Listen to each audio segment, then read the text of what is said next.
tayo pinag-iis. At doon mo makikita kung paano tayo nagkakaisa bilang magkaroon mo. Okay? Now, natuloy po sa ating palaro ngayon. Di ba sa ating palaro? Minister na ang bawat isa. Amen po ba? Minister na, di ba, ang bawat isa. Hindi niya pwedeng maglalap pa niya kanya. Amen?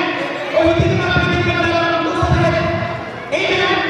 Di ba? Sa ibig sabihin, ang buong mundo, kaya niya, kung minister ka, para makabuo kayo ng isang kabantalangin.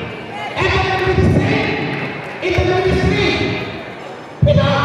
Kasi, ang direction natin ng Lord, and which is one direction, ay ang pinag natin ng isang pananampalataya, ay sabihin we have one faith, walang problema sa iglesia.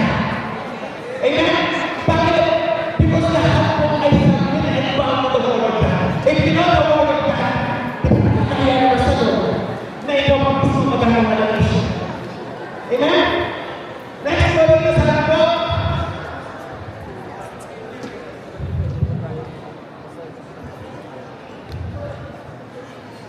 one another, it needs a motivation to understand what is the purpose. Hello?